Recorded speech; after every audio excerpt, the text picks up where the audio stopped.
Folks, my next guest was the founder of Punk Magazine. He released a book which is called The Best of Punk Magazine, which you can get everywhere, every cool bookstore out there. Please help me welcome to the stage Mr. John Holmstrom.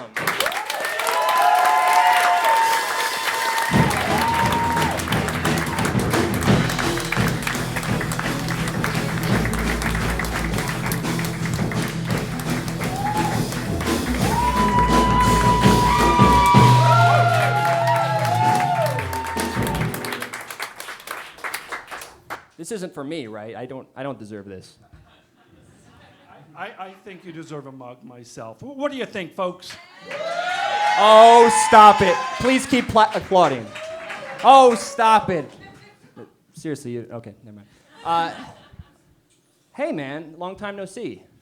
Yeah, I ran into you just Tuesday. Tuesday night. El Coyote. Yep. In New York. Which is it's the restaurant in the ground floor of the Chelsea Hotel, which And nobody can stay at ever anymore, right?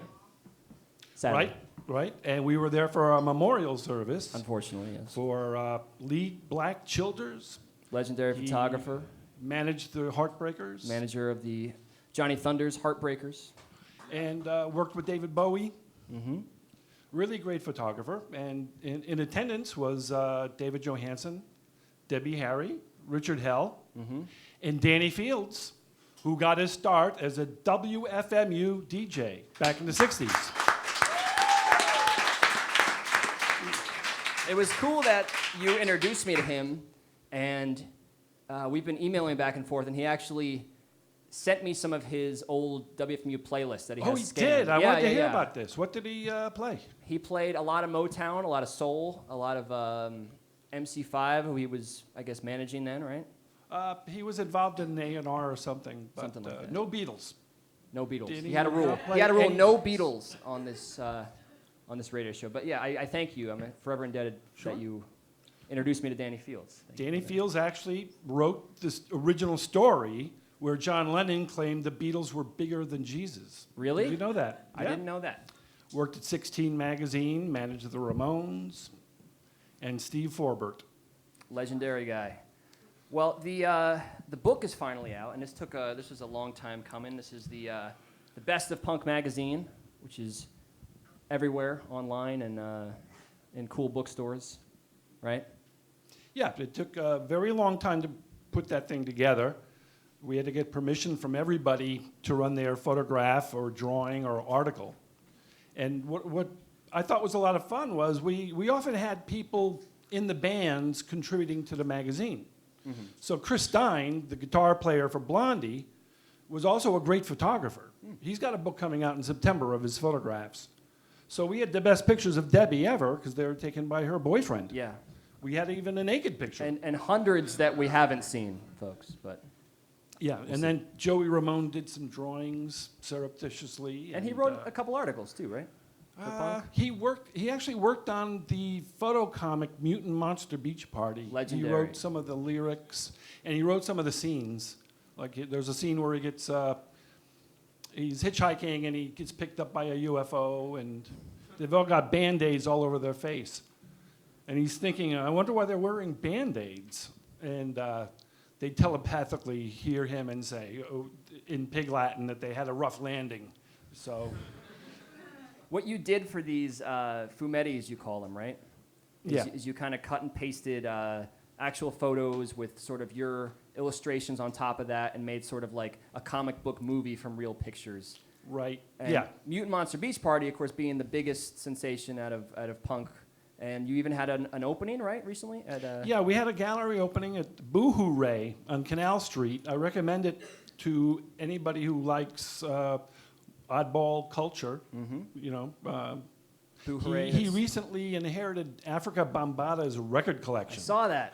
He had 40,000 records. And he was having people DJ his own, Africa's records, right? And organize it. So I was there and I was organizing it, and I ran across who do you have? The David Cassidy record and Mott the Hoople and a couple things you wouldn't expect. That's cool. So... Well, the book is out. Everyone can get that. But, you guys got your start in what is famously known as the first punk scene. I mean, CBGB's was, Well, arguably the first punk rock scene. It wasn't right? known as punk rock yet. Right. We kind of defined that word for everybody. The Ramones weren't even signed yet. And I think my favorite thing about my life is that I got to see the Ramones when almost nobody was in the club. And then I got to write about them for the first issue of Punk. We interviewed them, and that helped them get a record company contract. And then we ended up shooting the first record cover. And I That's just right. saw the It was Ramones for- rise up into this, phenomenon. I'm glad you brought that up. Roberta Bailey's famous, iconic photograph for that first album cover wasn't a photo shoot for the first album cover. It was a photo shoot for your magazine, right? Yeah, I think I saw some of the outtakes of the photos they wanted to use for the cover. I think they wanted to look like the Beatles' first record. The Ramones were really based on the early Beatles. Right. And they came out terrible. So they were scrambling for anything to put on the cover. And Roberta just happened to take that perfect picture. She did. It's honestly one of the best album covers in rock and roll. And in the book, we have all the outtakes from the photo session. And shortly after that picture was taken, Dieter Ramon picked up some dog poop with a stick and started waving it around, and the Ramones all left. They hated having their pictures taken. Oh, Dee Dee. And then another fun thing I got to do was go on the first Sex Pistols tour. That's right. And I wanted to bring this up. One of the guys that kind of funded Punk Magazine anyway was High Times creator Tom Versad, right? Yeah, he was the founder of High Times, but his name never appeared on the magazine. He was very paranoid that the government was after him. And he was also a pot smuggler. So he'd fly down to Mexico or Colombia and come back with a plane load of marijuana. And he first got on the map when he spoke at a commission on obscenity and pornography. So he came dressed as a preacher and carried a box, put the box on the table in front of the commission, and read a short speech, then opened the box, took out a pie, and threw it in the face of the commissioner. So he pied somebody. He was the first pie assassin. He was the first person to do it. He made headlines all over the country after that. And Abby Hoffman did this too, right? I don't know if Abby ever Was he a did pie- it, but Tom, He was a pie enthusiast either way. Aaron Kay ended up throwing all the pies at everybody. Okay. He became the pie man. But yeah, he did hang out with Abby Hoffman, author of Steal This Book. Well, he sued Abby for steal this book from him. I stand corrected. And when the Yippies endorsed George McGovern in 1972, he started a splinter group in revolt called the Zippies. So he was too radical for the radicals. But anyway, the Sex Pistols tour was funded by Versad? No, he funded a movie Okay. called DOA, A Rite of Passage. It came out after his death. He ended up committing suicide. It was very sad. Yeah. But he paid for me and Roberta and a bunch of other people to fly around, and I Their got to see all only the U.S. shows. tour ever. Only U.S. tour, and they broke up in San Francisco right afterwards. And Tom was the most interesting story there. I mean, Sid Vicious, I chronicled this in the book, ended up picking up the best-looking woman in Tulsa, Oklahoma, but turned out to be a transsexual. But I'll tell you something about the women in Tulsa at that time. And it was at a place called Kane's Ballroom, and the Jesus Freaks were protesting outside. I always thought it was an interesting venue name, when they were saying your life will be rotten without God's only begotten, and it had a lot of weird takeoffs. I mean, at least it rhymes, but... Right, yeah. Maybe he had to be there, but... Well, And the Warner Brothers security found out, who Tom was, because he had tried to take over Woodstock, and they still were mad at him for that. He showed up at Woodstock and just tried to... He thought it seize should go to the control? people. Right. He was very anti-establishment. He started the Rock Liberation Front in the 70s, and they attacked Phil Spector for stealing all the money from the starving Pakistani children. If you remember, they were doing the He Bangladesh tried to attack benefit. Phil Spector, or he did attack Phil Spector? His friend A.J. Weberman did punch him in the nose. All right. He said, Well, "You'll hey. never snort coke again." Pow!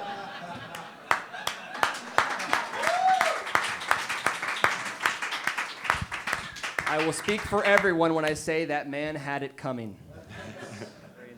Just I wanted to go back to that first punk scene at CB's. Just I don't know. How do you define that? I mean, that's like, it's been, for me, I mean, I came out of the, I don't know, I don't even think I should say it, the like late 90s North Jersey punk rock scene. Every state, every state, every part of the world has their version of that in their town. If they want to go out and check out their punk scene, they can go do it. But you, sir, you were a part of the first one ever on the Lower East Side in New York City. And just, I mean, how do you define that? Well, I don't know if it was the first one ever, because what was kind of weird was it was happening in London at the same time. Well, the first one called punk. And then I guess. the Saints came out of Australia. Simultaneously. So I think it was just something everybody sensed was happening. But I think CBGB, everybody says, we had the best club. London Amen. had more bands and more record labels, and there were other interesting things. But CBGB's was the place. And Hilly let everybody do what they wanted to, like your favorite uncle would let you play in the basement or something, He's a nice old guy. Speaking of Hilly, you are a character. You are dramatized in the CBGB film, which is called CBGB. Yes, Alan Rickman plays Hilly. Mm-hmm. Johnny Galecki from Big Bang Theory plays Terry Ork, who's very important. And who else? Work records. There's just so many famous actors in this film. I can't think of them now. Oh, Donald Logue. Other is in it. guys from that Harry Potter franchise. Oh, yeah. Rupert Grint plays Cheetah Chrome. Mm-hmm. Yeah. He's the ginger in the movie. How did you feel about your portrayal? Oh, I loved it. Who plays you? Josh Zuckerman, who's Josh on 90210. You guys know that one? No? No? And Okay. they recreated a scene where Mary Herron and I and another person interview Lou Reed. That's right. And That was on the first issue. That was kind of funny. Right? First issue of Punk Yeah. magazine. Yeah, it was very strange. They flew me down to Georgia, and I actually watched this thing. So I'm like watching my life being repeated for a movie. It was a lot of fun, really. That's great. And so they had all of CBGB's rebuilt. They had the original bar, the And the jukebox. hardware store next door, right? Wasn't Huh? there like a hardware store next door? I always see that Oh, in they photographs. rebuilt that on a street somewhere. Yeah, Oh, okay. yeah. That's nice. But it was like being back at CBGB's. They had the Ramones play, and I saw the Talking Heads again, and I sent them a headshot to try to play Joey. I never heard back. But they had a good Joey. They had a good Joey. fair enough. Well, do you have any upcoming events coming up? I know that the Ramones, what is it? I don't even know how many years now. September, right? The people who own the CBGB brand now are putting together some kind of event to commemorate the Ramones' 40th anniversary 40th show. anniversary. 40 years ago, they played CBGB's for the first time. And of course, we lost Tommy recently. Yes. That was sad. Yes. Last original member. Yeah, and you think about it, Linda Stein died that horrendous death. Right. She was a Ramones co-manager, and then Arturo Vega died recently. So I'm glad you got me on the show while I'm still alive. With that, John Holmstrom, everybody, Punk Magazine, and you can buy the book in bookstores everywhere.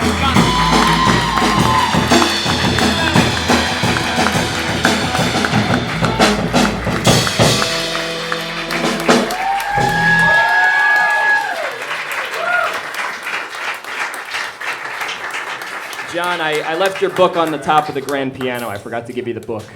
That's his copy. I don't want to take your copy because I own the book. I don't want an extra book. Unless anybody here wants a free book, which they could just give the guy his book. Somebody, please. Anyway, Neil, there's a huge international poetry festival happening right here in downtown JC this weekend. Really? Yeah. It's simultaneous. It's right here in Exchange Place, and Yeah. Anyway, it's happening all weekend long, so if anyone's in town from out of town, you should check. I'm sorry, sir. Are you going to the festival? Going. I'm reading some of my work tomorrow. Oh, so you're a poet? Yeah.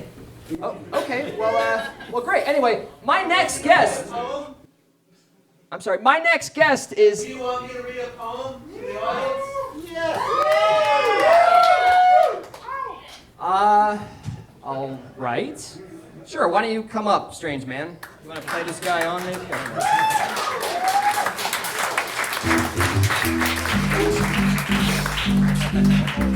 Screw it. Hello. Hey, welcome to the show. What's your name, Hi. sir? Hi, my name is John Gentle. John Gentle. John Gentle. All right. Well, welcome to the show, sir. I don't have anything written here for you because you're a walk-on guest. But what do you do? Well, I'm a lot of things. I'm a Okay. walker. I'm a candle enthusiast. I'm a frequent donator to PBS and public radio. Is Terry Gross here? No, that's a different radio station. Oh. That's a different radio station. This is not that radio station. I'm an adjunct professor at several liberal arts colleges in New Jersey. I teach creative writing and poetry, and not currently employed. All right. But first and foremost, I'm a poet. Well, that's great. I guess you came up here to read a poem. Is that right? Yes. All right. Well then, Is it okay if I stand? please stand. John Gentle, everybody. Tall guy, Mike. Okay.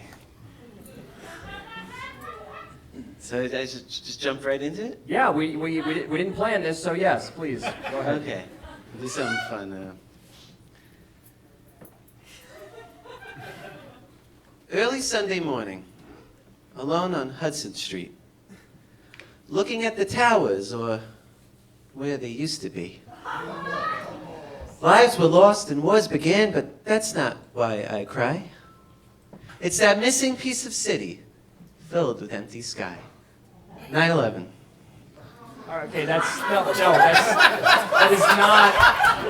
is not appropriate to. Right. No. Look, this, you're standing in the area that it was like in the shadow. Yeah, I saw the smoke.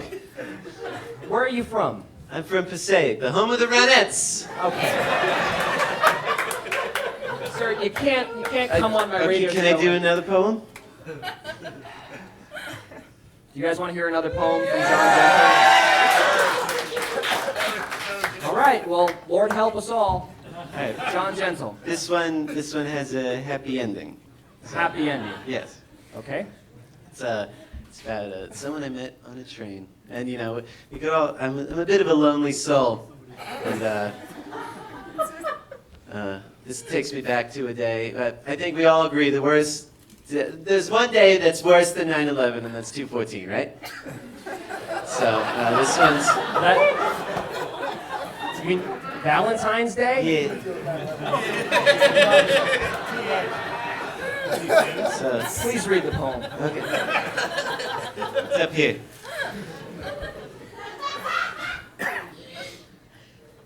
Next stop, New York! Yelled to the last two in the car. With her, it felt like minutes, but we had gone so far. I was sitting next to a girl who would one day star in my dreams. She put a hand upon my knee and woke a snake inside my jeans. All right, that's a bit much. That's a bit much. And kissing with tongue was like jazz. I would call it Charles Mingus. But I'm like Miles Davis when it comes All right, that's enough. Don't finish that. That is enough. You cannot say that on the radio, okay? Is it too jazzy for you?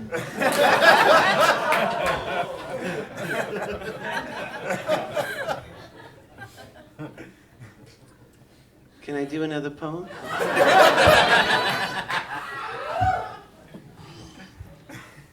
I wrote this one tonight while I was sitting watching your show. I didn't understand a lot of the punk references, so I just kind of got in my own creative space. Is it upbeat? Yeah, it's upbeat. And this one definitely has a happy ending. I'm very afraid about what you're going to do. Please. John Gentle, everybody. Thank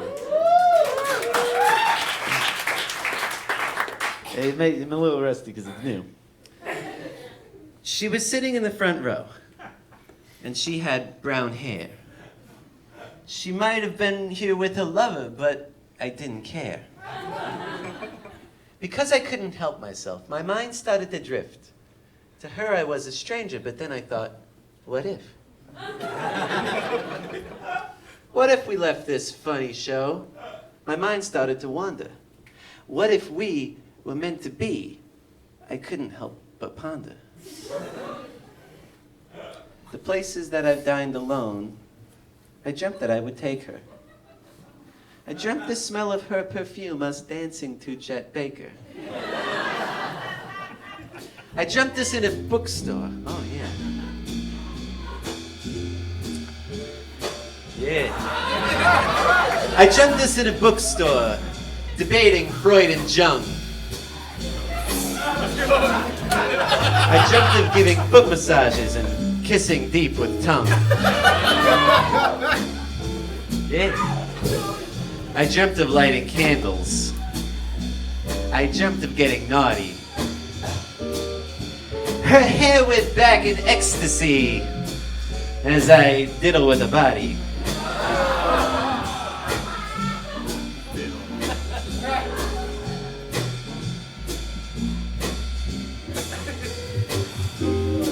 Rolling in each other's spills upon my kitchen floor. All right, good Lord. My mouth just like Magellan, with a vulva to explore. I don't think you can say that. I don't think you can say that on the radio. I dreamt of moaning deeply, her back arching while I neck her. I dreamt of writing poems in her body with my pecker. We're not going to have a radio show anymore. You can't say these words.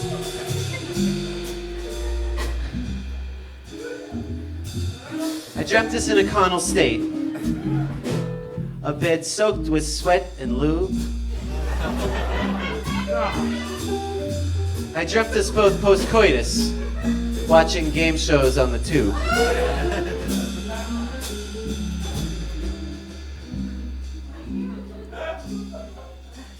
I don't believe in destiny. I've ruled out a God above. I don't believe in many things, but I still believe in love.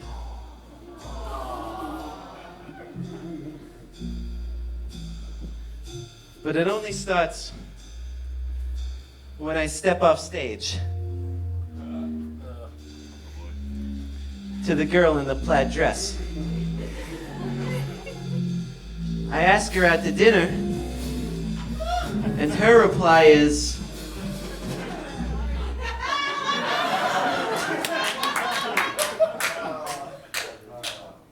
what?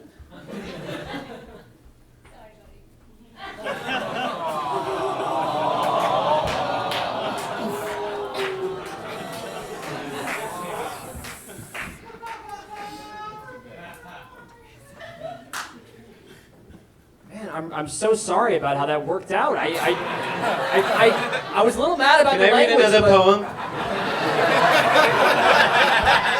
Look, I was a little peeved about the language. but Late I'm Friday really- night, I start to head home. I'm not looking forward to dinner alone. I don't have a family, no daughter, no son. No, not now. Yeah, enough with the jazz. Enough with the jazz, please. Good Lord. I don't have a family, no daughter, no son. The kids that work at ShopRite call me dinner for one. I have no need for plates because my dinners come in trays and I have no one's hand to hold when it's time to say grace. And I'd say thanks to God, but he doesn't exist. He wouldn't let nobody live a life like this. I want to take a one-way flight right into the sun.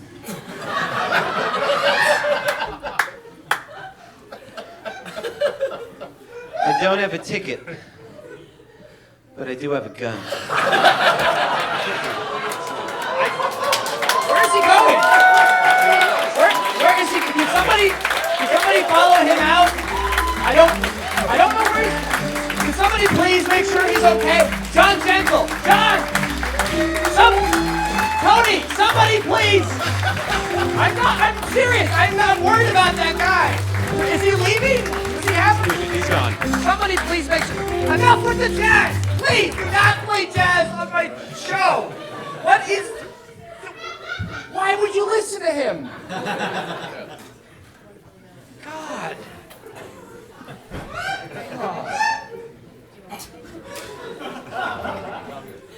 My next guest is